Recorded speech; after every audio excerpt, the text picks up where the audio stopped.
الحمد لله رب العالمين والصلاة والسلام على سيد المرسلين وعلى آله وصحبه أجمعين أما بعد محترم سامعین و ناظرین، آج کی اس مجلس میں دل کے ایک غلط خیال سے متعلق باتیں کروں گا اور پھر اس کا علاج کیا ہے اور اس خیال کی حیثیت کیا ہے اس کے بارے میں مختصر گفتگو کروں گا۔ وہ خیال کیا ہے اس کا ذکر مختلف حدیثوں میں آیا ہے۔ صحیح مسلم کی روایت ہے، انس رضی اللہ تعالیٰ عنہ فرماتے ہیں کہ اللہ کے رسول صلی اللہ علیہ وسلم نے ارشاد فرمایا کہ اللہ تبارک و تعالی فرماتا ہے ان امتک لا یزالون یقولون ما کذا، کہ اے محمد آپ کی امت ہمیشہ یہ کہتی رہتی ہے یا کہتی رہے گی یہ کیا ہے، ما کذا ما کذا، یہ کیا ہے یہ کیا ہے، حتی یقول، مختلف خیالات آپ کی امت کے دل میں آتے رہیں گے، وہ پوچھتے رہیں گے یہاں تک کہ کہیں گے ھذا اللہ خلق الخلق، یہ اللہ ہے جس نے مخلوق کو پیدا کیا، اللہ جس نے مخلوق کو پیدا کیا، فمن خلق اللہ، تو اللہ کو کس نے پیدا کیا، یہ خیال ہے۔ اللہ تبارک و تعالیٰ کے سلسلے میں آپ کی امت کے دل میں یہ آتا رہے گا کہ مخلوق کو، دنیا کو تو اللہ نے پیدا کیا، پھر اللہ کو کس نے پیدا کیا۔ ہوتا ہے ایسا خیال لوگوں کے دلوں میں آتا رہتا ہے۔ انسان جب کائنات کی تخلیق، انسان کی تخلیق کے سلسلے میں سوچتا ہے، تنہائی میں سوچتا ہے، تو پھر اس کے دل میں شیطان ڈالتا ہے اور اس کے دل میں یہ خیال آتا ہے کہ اللہ تبارک و تعالیٰ نے ساری دنیا کو پیدا کیا، تو پھر اللہ سے پہلے کیا تھا، کون تھا، کیسے اللہ تبارک و تعالیٰ کا وجود ہوا، یہ خیال آتا ہے۔ اس حدیث قدسی میں اس کا بیان ہے۔ اسی طرح دوسری روایت میں ہے، ابو ہریرہ رضی اللہ تعالیٰ عنہ کی روایت ہے، فرماتے ہیں کہ اللہ کے رسول صلی اللہ علیہ وسلم نے ارشاد فرمایا لا یزال الناس یسألونکم عن العلم، کہ لوگ تم سے علم کی باتیں پوچھتے رہیں گے، لوگ تم سے علم کی باتیں پوچھتے رہیں گے، حتی یقولوا، یہاں تک کہ وہ کہیں گے ھذا اللہ خلقنا، یہ اللہ ہے جس نے ہمیں پیدا کیا، فمن خلق اللہ، تو اللہ کو کس نے پیدا کیا۔ راوی کہتے ہیں کہ ابو ہریرہ رضی اللہ تعالیٰ عنہ هو آخذ بید الرجل، کہ ابو ہریرہ رضی اللہ تعالیٰ عنہ اس حدیث کو بیان کرتے وقت ایک آدمی کا ہاتھ پکڑے ہوئے تھے۔ انہوں نے کہا، سچ کہا اللہ اور اس کے رسول صلی اللہ علیہ وسلم نے، یعنی اللہ اور اس کے رسول نے جو کہا کہ لوگ ایسا سوال کریں گے، ان کی باتیں کریں گے، یہ بیان کرتے وقت ابو ہریرہ رضی اللہ تعالیٰ عنہ نے کہا کہ مجھ سے دو آدمی یہی پوچھ چکے ہیں، اس سے پہلے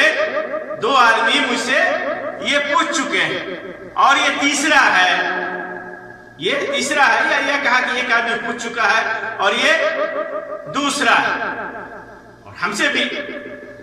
بہت سارے لوگ اس بارے میں ہمیشہ سوال کرتے ہیں، جب دین کی باتیں ہوتی ہیں، اللہ تبارک و تعالیٰ کے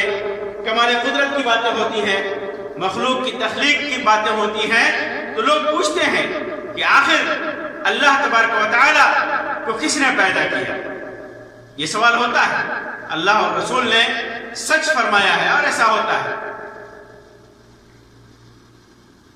یہ ہے کیا؟ یہ خیال کیا ہے؟ اس خیال کی حیثیت کیا ہے؟ کیا یہ گناہ ہے؟ کیا اس خیال کے آنے پر سزا دی جائے گی، جہنم میں ڈالا جائے گا، یا اللہ تبارک و تعالیٰ کے ہاں اس کی معافی ہے؟ اس سلسلے میں ایک روایت، یہ بھی صحیح مسلم کی روایت ہے، ابو ہریرہ رضی اللہ تعالیٰ عنہ کی، فرماتے ہیں کہ جاء ناس من اصحاب النبی صلی اللہ علیہ وسلم فسألوه، کچھ لوگ صحابہ کرام رضی اللہ تعالیٰ عنہ میں سے اللہ کے رسول صلی اللہ علیہ وسلم کے پاس آئے اور انہوں نے آپ سے پوچھا، اِنَّا نَجِدُ فِي أَنفُسِنَا مَا يَتَعَاظَمْ أَحَدُنَا أَن يَتَكَلَّمَ بِهِ، کہ اللہ کے رسول صلی اللہ علیہ وسلم ہمارے دلوں میں وہ خیالات آتے ہیں جن کا بیان کرنا ہم میں سے ہر آدمی بڑا گناہ سمجھتا ہے۔ ایسے خیالات آتے ہیں ہمارے دلوں میں کہ اس کو بیان کرنا ہم سمجھتے ہیں کہ بہت بڑا گناہ ہے۔ تو اللہ کے رسول صلی اللہ علیہ وسلم نے فرمایا وَقَدْ وَجَدْتُمُوهُ، کیا ایسا ہوتا ہے؟ صحابہ کرام نے کہا کہ ہم سمجھتے ہیں کہ اگر ہمارے دلوں میں ایسا خیال آتا ہے کہ اگر ہم بات کرتے تو فاسق ہو جائیں یا کافر ہو جائیں، ایسا کفر کی باتیں، فسق کی باتیں ہمارے دلوں میں آتے ہیں، تو اللہ کے رسول صلی اللہ علیہ وسلم نے فرمایا کہ ایسا پاتے ہو، ایسا خیال آتا ہے تمہارے دل میں؟ تو انہوں نے کہا کہ ہاں، تو کہا کہ ذَلِكَ صَرِيحُ الْإِيمَانِ، یہی تو عین ایمان ہے، یہی تو عین ایمان ہے۔ اور صحیح مسلم کی دوسری روایت میں عبداللہ بن مسعود رضی اللہ تعالیٰ عنہ کی روایت ہے کہ اللہ کے رسول صلی اللہ علیہ وسلم سے وسوسے کے سلسلے میں پوچھا گیا تو آپ صلی اللہ علیہ وسلم فرمایا تِلْكَ مَحْضُ الْإِيمَانِ، یہ تو نیرا ایمان ہے، یہ محض ایمان ہے، یہ خالص ایمان ہے، یہ خالص ایمان ہے۔ تو یہ خالص ایمان اس لیے ہے کہ انسان کے دل میں خیالات تو آتے ہیں لیکن انسان اس کا ارتکاب نہیں کرتا۔ ایک مسلمان، ایک سچا مسلمان ان چیزوں کا ارتکاب نہیں کرتا، لیکن کافر جب اس قسم کی باتیں آتی ہیں تو خواہشات نفس کو پیروی کرتے ہوئے اس وسوسے کو ظاہر کر دیتا ہے، اس وسوسے پر عمل کر دیتا ہے، بلکہ اس کے ساتھ تو ملائبہ کرتا ہے، کھیلتا ہے، کودتا ہے۔ آپ دیکھیں گے مناظرے کے نام پہ، اسلام کو بدنام کرنے کے نام پہ، اللہ اور اس کے رسول کو کمتر دکھانے کے نام پہ یہ کفار کس قدر اللہ تبارک و تعالیٰ کی شان میں گستاخی کرتے ہیں۔ آپ آئے دن انٹرنیٹ پر، ٹی وی ڈیبیٹ میں اللہ تبارک و تعالیٰ کی شان میں اس قسم کی گستاخیاں دیکھیں گے، لیکن ایک مومن جب اس کے دل میں اس قسم کی باتیں یا اس قسم کے خیالات آتے ہیں، ایسے افکار آتے ہیں، تو یہ مومن اس کو کہتا نہیں ہے بلکہ توبہ کرتا ہے، تو پھر اس کا ایمان، یہ صریح ایمان کی دلیل ہے، یہ خالص ایمان ہے۔ پھر اس کے بعد ایک اہم سوال ہے کہ اگر انسان کے دل میں ایسا خیال آئے، اس قسم کے وسوسے آئیں، خاص طور سے اللہ تبارک و تعالیٰ کی ذات سے متعلق، ذات کریم سے متعلق، اللہ تبارک و تعالیٰ کی تخلیق سے متعلق اس قسم کے بیکار خیالات آئیں تو آدمی کیا کرے؟ اس کا جواب اللہ کے رسول صلی اللہ علیہ وسلم نے اپنی حدیث میں دیا ہے۔ ابو ہریرہ رضی اللہ تعالیٰ عنہ کی روایت ہے، صحیح مسلم کی، فرماتے ہیں کہ اللہ کے رسول صلی اللہ علیہ وسلم نے فرمایا لا يزال الناس يتساءلون حتى يقال هذا خلق اللہ الخلق، لوگ پوچھتے رہیں گے یہاں تک کہ یہ جملہ کہا جائے گا خلق اللہ الخلق، اللہ تبارک و تعالیٰ نے مخلوق کو پیدا کیا۔ فمن خلق اللہ، تو اللہ کو کس نے پیدا کیا؟ فمن وجد ذلك شيئا، اگر کچھ بھی ان میں سے اس قسم کی کچھ بھی بات دل میں آتی ہے تو فلیقل، تو اسے کیا کہنا چاہیے؟ آمنت باللہ، میرا ایمان اللہ پر ہے، میرا ایمان اللہ پر ہے، وہ ایمان لائے، یہ جملہ کہے آمنت باللہ، میں اللہ پر ایمان لایا، اللہ نے جو کچھ بھی فرمایا، اس کے رسول نے اس کے متعلق جو کچھ بھی فرمایا ہے اس پر میرا ایمان ہے،